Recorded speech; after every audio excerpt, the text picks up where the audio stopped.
Bem, pessoal, vamos falar um pouquinho agora do que chamamos de periféricos de entrada e saída simultaneamente. Primeiro vamos ler a teoria. Permitem a entrada, envio de dados e instruções para a CPU processar e saída de dados já processados pela CPU. Pois bem, os periféricos de entrada e saída, já dei alguns exemplos aqui em aula, como o caso do monitor touchscreen, periférico de entrada e saída.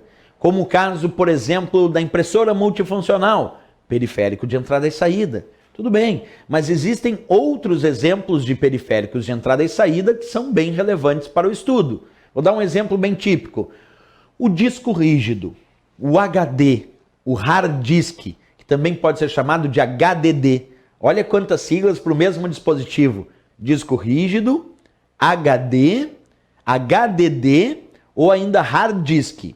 Estamos falando do mesmo dispositivo, do disco rígido, que é um dispositivo de armazenamento de dados, do qual tu pode gravar dados no disco rígido e pode ler os dados que estão armazenados no disco rígido. Quer dizer, eu posso salvar um arquivo no disco rígido e depois eu posso pedir para abrir esse arquivo que eu salvei lá no disco rígido.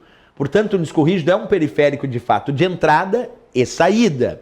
Mas mais que isso, além de indicar na prova que o disco rígido é um periférico de entrada e saída, porque de fato ele é, nós também vamos indicar que o disco rígido é considerado um tipo de memória.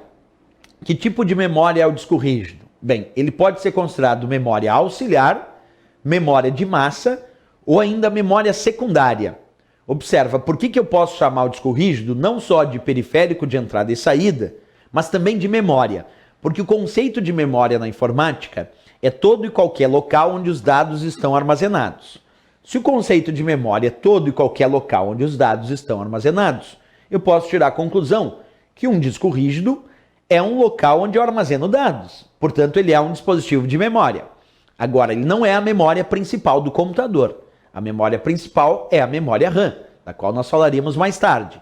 O disco rígido é memória secundária, justamente porque não é a principal.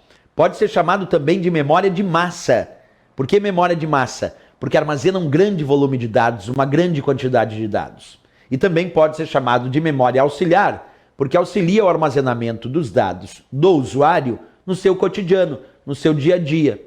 Por exemplo, os meus arquivos do Word, do Excel, do PowerPoint, quando eu quero salvar, é muito comum que eu salve esses dados, esses arquivos, lá no disco rígido. Então ele funciona como uma memória auxiliar, porque ele está auxiliando o armazenamento de dados gerados pelo usuário no seu cotidiano.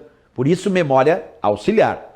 Vamos repetir a informação porque ela é importantíssima. Disco rígido, então, pode ser chamado de periférico de entrada e saída, pode ser chamado de memória de massa, porque armazena uma grande quantidade de dados, pode ser chamado de memória auxiliar, porque auxilia no armazenamento desses dados, e pode ser chamado também de memória secundária, justamente porque ele não é a memória principal do computador.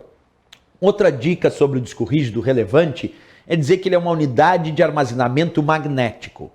Perfeito. A tecnologia que o disco rígido utiliza para gravação, leitura e armazenamento dos dados é uma tecnologia magnética.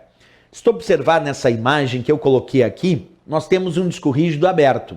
Normalmente ele não deve ser encontrado assim, claro, aqui tem uma tampa metálica, lacrada e fechada hermeticamente, que eu não posso ficar abrindo o meu disco rígido, porque senão eu vou danificar os dados. Mas um ponto bem interessante de discutir. Dentro do disco rígido existem vários discos. Podem existir vários discos, como nesse exemplo. E aí o que acontece? Esses discos ficam girando em alta rotação, que é medida em RPM. Vou dar um exemplo. Comprei um disco rígido de 7.200 RPM.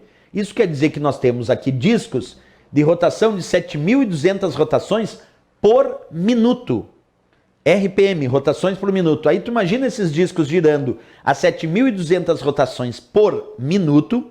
Esse braço fica se movendo aqui na superfície dos discos do disco rígido e na ponta desse braço tem um ímã, tem um magneto. E é esse ímã, esse magneto, quem realiza o processo de gravação e também o processo de leitura dos dados no disco rígido. Se é um ímã aqui na pontinha desse braço, um magneto que fica gravando os dados, que fica lendo os dados armazenados no disco rígido, à medida que esses discos giram em alta rotação?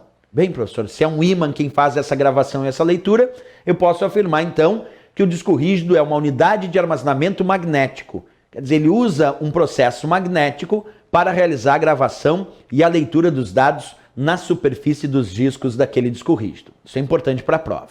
Então tem que lembrar isso também, certo?